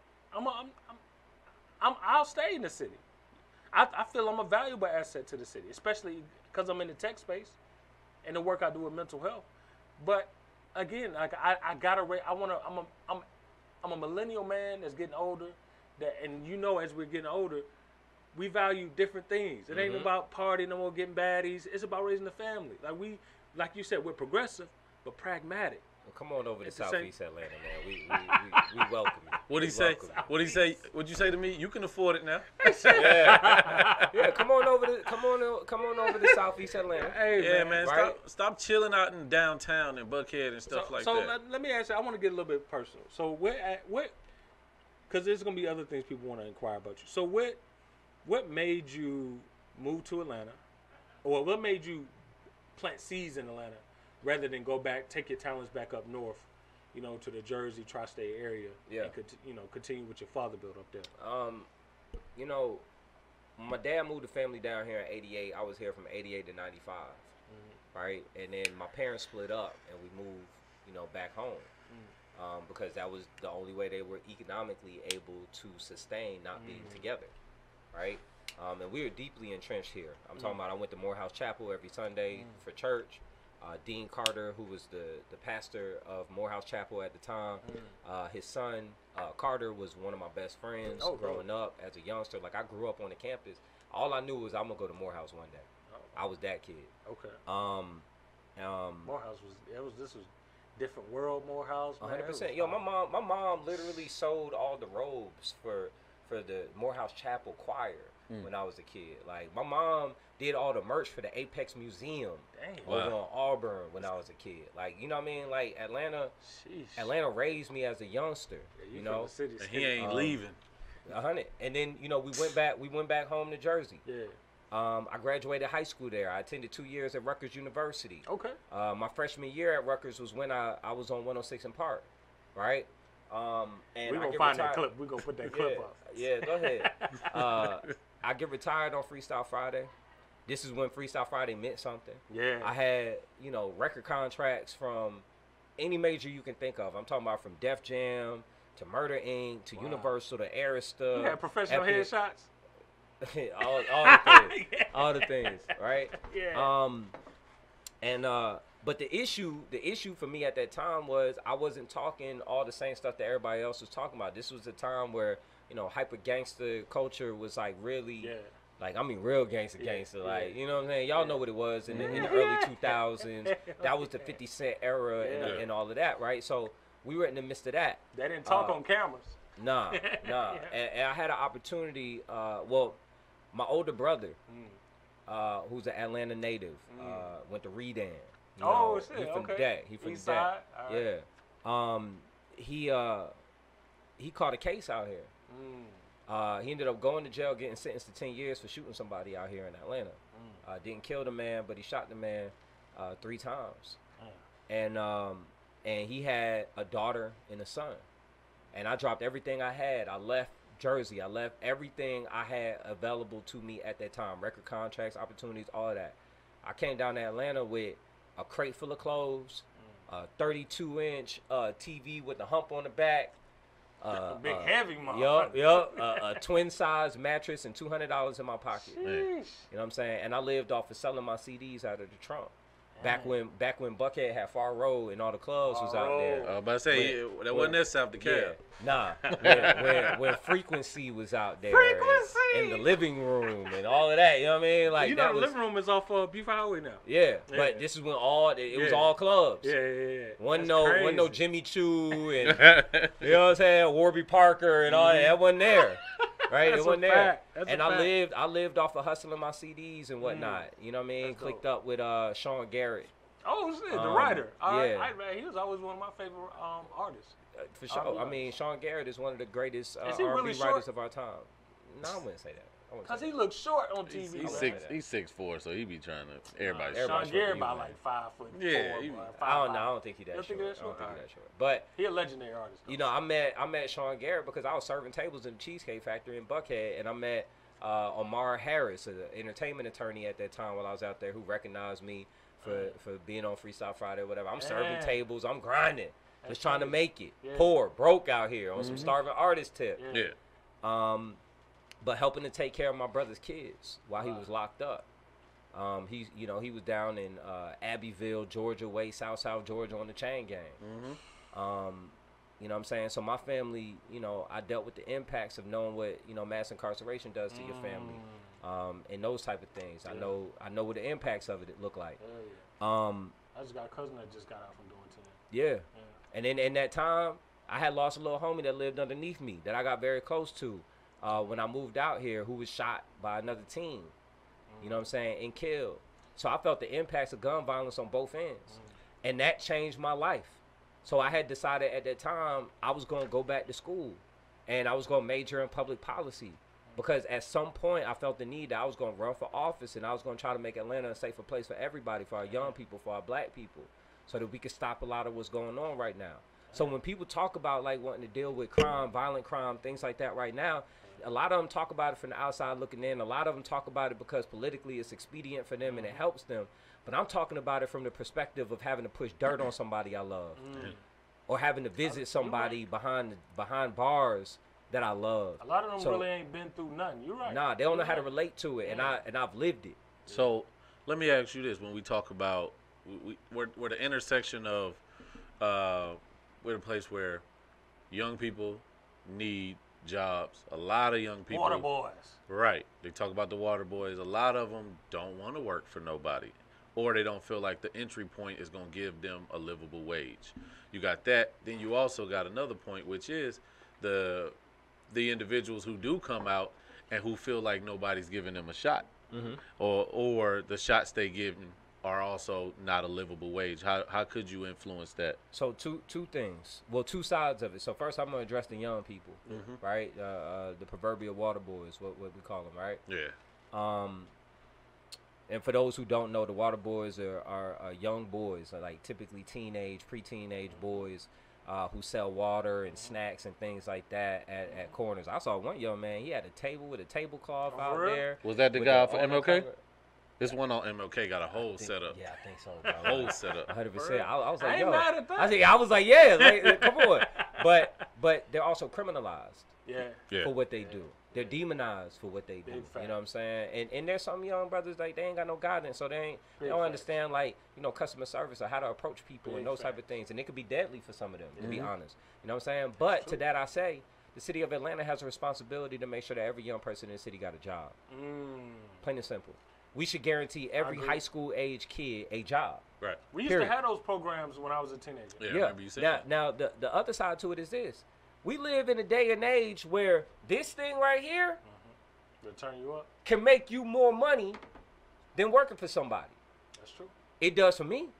So I tell my students all the time, your boss will never pay you enough to be their neighbor. These young kids understand. Hey, that's a fact. It is a fact. Yeah. These young kids understand the power of entrepreneurialism. The problem is don't nobody show them how. So they're living in a day and age where content is king. You can be making bank off of YouTube, making bank off of TikTok, off of fan base. Shout out Isaac Hayes. Yeah. You could be making bank off of Instagram. You could be making bank off of your content. But who's teaching them how? So the city has an opportunity where we could be using our park and rec centers to be teaching entrepreneurialism, teaching e-commerce, teaching content creation to young people, to tool them for the opportunities of today's day and age. And I'm a person who, listen, I make my teacher wage many times over through social media. Hashtag. Teaching will never pay me what I can pay myself. Which is still a big problem, though. It is a huge problem. But guess what? Like, rather than me looking at that as a problem, I can look at it as an opportunity as I'm going to help other young black, brown, white brothers and sisters out here learn how to tap into their potential, their promise. Big fact. Because it's right in their pocket. Big fact. The other side to it is to the brothers and sisters who getting out of jail and have a hard time getting back into society and being productive. I understand that. Yeah. Because I had a brother who I had to go on Ponce to the halfway house and meet up with him and help him go to interviews, help him fill out them job applications, help him get that resume together. I know what it looked like. Yeah. And what I know is this. They, too, need help. So right now, I'm a proponent of closing the Atlanta City Detention Center. Wow. Really? Right? I'm a proponent of closing it. Now, on average, we only keep about 25 individuals in that whole facility per day. Damn, for real? That's what people don't know. The other side to I thought it is, that thing was at capacity. No, it's the Fulton County jail. Oh, okay, gotcha. That is beyond capacity. Okay, gotcha. Okay. That is a human rights. Yes, that is a human rights disaster. Yeah, that's crazy. They need to build a new facility. Yeah. They do. Yeah. They do. And the person who I'm running against is a proponent of leasing out the Atlanta City Detention Center to Fulton County because it's already been promised to be closed. Gotcha. But I say, hell no. I say we turn that into an opportunity to fix the issues and the harm that's been caused by mass incarceration. So what do? We help to expunge the records. Okay. Of people. I like that. Right? Who have paid their dues. I like that. How far are we going with that? We talking about nonviolent crimes? Nonviolent crimes. We're expunging the records of individuals who have nonviolent crimes. People, who got cases for drug possession, things like that, right? Especially the ones that they legalizing and capitalizing off of right now. And also, let me be clear, because people they hear me say, I want to close the Atlanta City Detention Center, and they're misguided. They'll say, you want to free them, free the criminals, right? What do you all the people who are committing the violent crime and all that, right? You only go to the Atlanta City Detention Center if you violated a city ordinance. Oh, shit. You don't go to the Atlanta City Detention Center if you committed rape. You don't go there if you committed gun violence. You don't go there if you committed aggravated assault. You don't go there for that. Right. So they need to start telling the truth about these facilities and what we're talking about. So the people who don't know, they'll think like you just abolitionist about no. I respect that. So tell the truth. I respect that. So I think one of the things is that a lot of young boys, because like I told you earlier, I used to work for the state used to have this thing, especially Atlanta, but summer camp. We used to do summer camp programs. But even going a little ahead of that, there was a time where I ran some summer camp programs, and I had to go through the city recreation department to get approvals to use one of their recreation buildings. Now, to my surprise, I was ready to pay a fee to rent it out. My surprise, they'd give it to you for free. Your presentation, right, and everything, they give it to you for free. And I had to go through a city councilman at that time. And now, I will say, the Department of Recs, their heads, their directors at the time, she was a woman, I forgot her name, but she was great for me. She responded promptly. But the city councilman, I had to actually pull in Sean Kemp at the time, who was He was he was running the businesses in Atlanta. What's the position where they Secretary of State? Okay. Yeah, when he was Secretary of State, I had to email him to email the city councilman to respond to my Brian emails. Kemp. Brian Kemp, excuse me. Okay, Sorry, that's why I was confused. My bad. You got it. Yeah, Brian Kemp. So he responded. So the councilman finally responded. Gave me a little pushback, but they finally responded. But what was pissing me off in that process is that there were literally, and this is no lie, this was the summer of, I want to say, 2013 or 2014. There were literally 7 rec centers in this city out of like 13 or so that were empty for the summer. Yeah. Completely empty. We don't use them. That blew my mind because to my knowledge, some of them were still, power was still on. You know, some of them still had staff come in there and keep things up.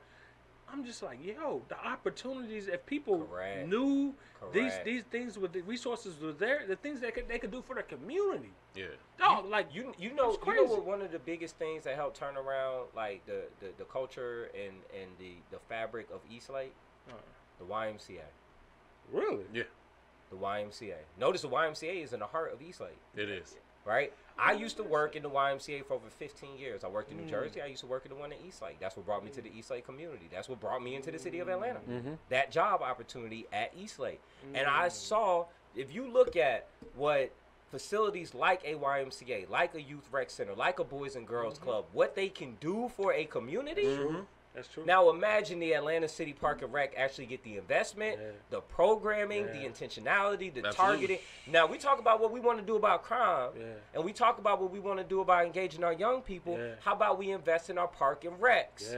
How about we turn those rec centers into a place where we can take underpaid teachers and give them an opportunity to get some extra money to do tutoring for young people who are dealing with a learning loss over this pandemic. How about we start turning those into the places where we're doing those classes to teach them how to create content, how to get into e-commerce, how to start a clothing line, how to start a restaurant, how to do business, how to conduct customer service, those type of things.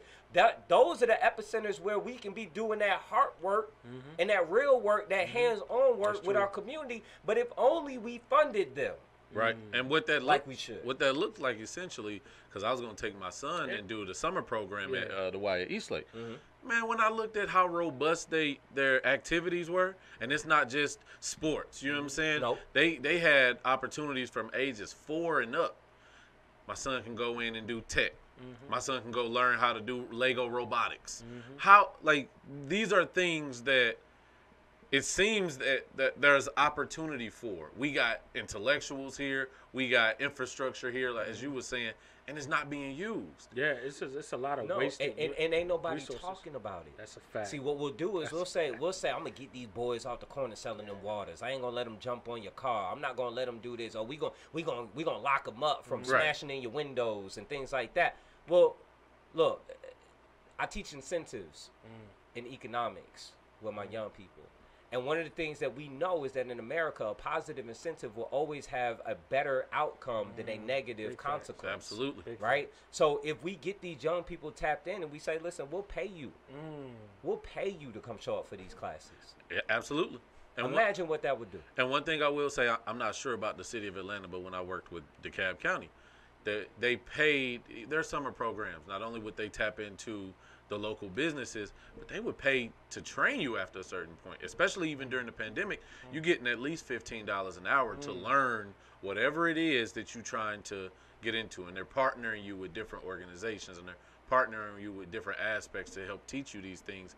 And I just hope when I tried to sign my sister up for it, it was a hard cutoff that was very limited, and it seemed so antiquated to even get into it, and then you had to be selected, and if you weren't, guess what you was gonna do? You was gonna make a way and find out. And for my sister, she ended up going to a different direction, but for other people, like I was able to influence her. But what happens when your parents are struggling to make it by and they don't have the knowledge at times to even tell you where else to find resources, and the promotion ain't there for who goes on, let's be honest, who goes to the That's real. 16 to 24 so real. who going to the city of Atlanta to look for a job first. But why shouldn't the city of Atlanta be on TikTok and I on was Instagram just about to, and be promoting those posts and getting the word out there? Why shouldn't collaborating? Because they're old school. Because they're old school and outdated and not attached to what's going on. Correct. Detached. Because that was gonna be my next question to you, and we only got a few minutes left. But how?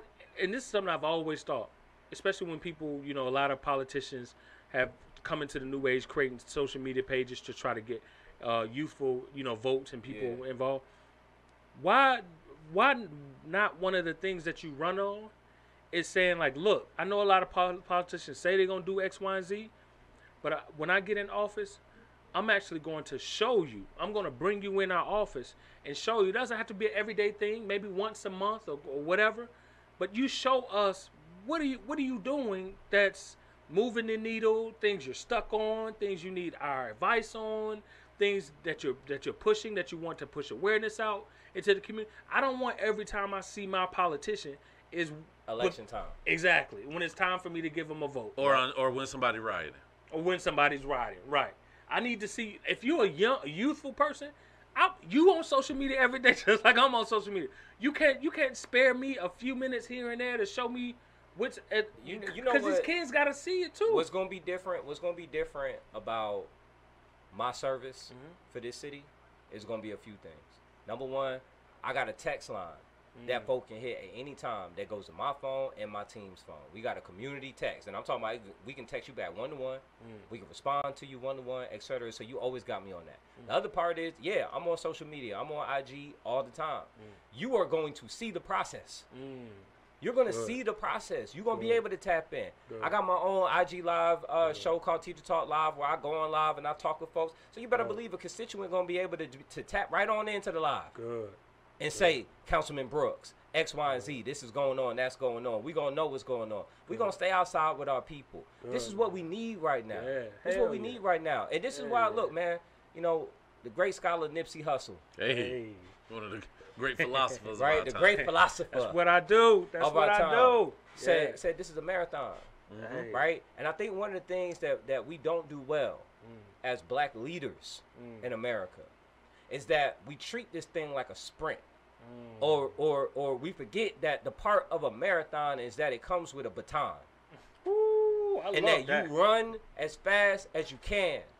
But at some point, your legs will get weary. But you pass that baton to the next that has fresh legs.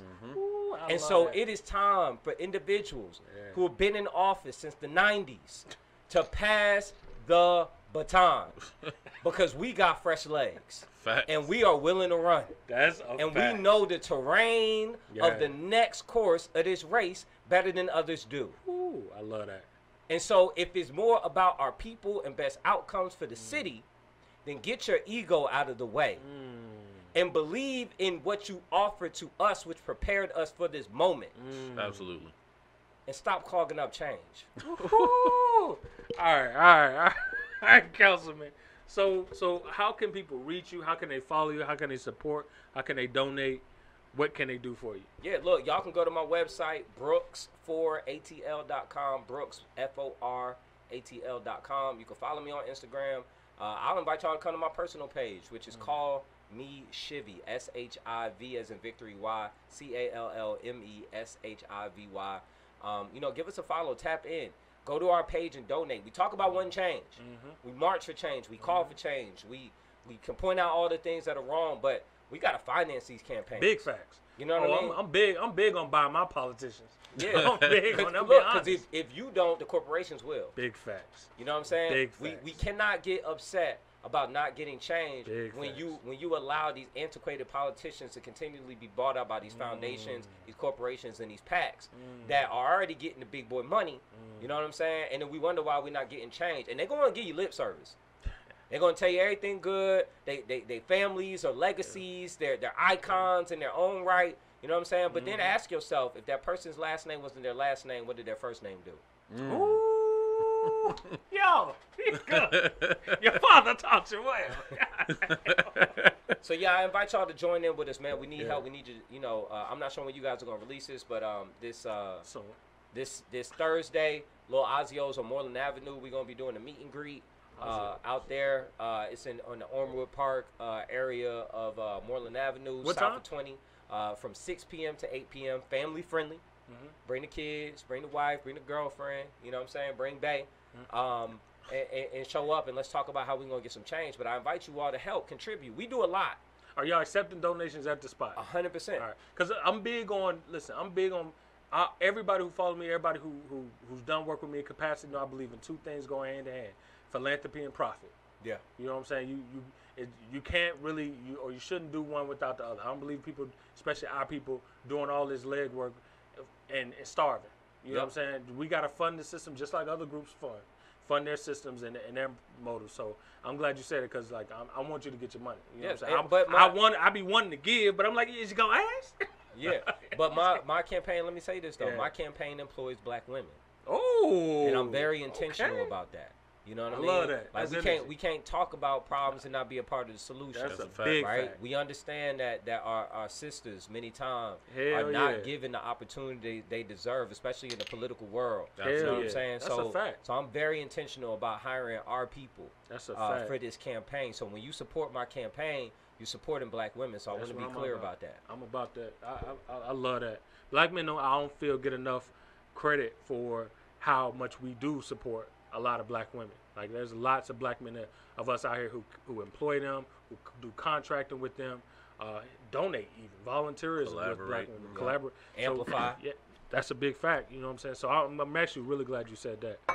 That's a big point. All right, Mark, you got anything? Anything else? Man, no, I'm appreciative of your presence. He was a lot better than I thought he was. He a skeptic, you know, man. He always a skeptic. I'm like, here this old corny straight leg dude. This dude gonna bring in here. This old man, he gonna bring in here. Nah, I met you. I took a picture. He was like, see, there you go, jumping on the bandwagon quick. I was like, nah, man. Sold already. You can feel people's presence when you meet them, and you can ask questions, and once you get that dialogue, and he did it live.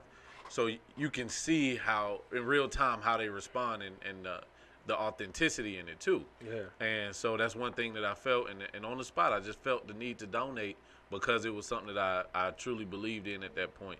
Yeah. I went and checked out your social media, went and checked out your website as well. Mm-hmm. And so it's something that I'm like, okay, I'm looking at the principles. I done got a feel for the man. And it all is in sync with one another. So that's something that I definitely appreciate. Yeah, because he's been talking about you all month. I'm like, all right, man, come on. Skeptic, man. I'm telling you. I'm glad he did. But with good reason, though, right? Because we have been shafted by people in the political space all the time. But I ain't no politician. Yeah, I'm a school teacher, a dad, a father who's out here just trying to get some change. I really want to hand down to my sons a city I'm proud of. That Miko don't want to run away from.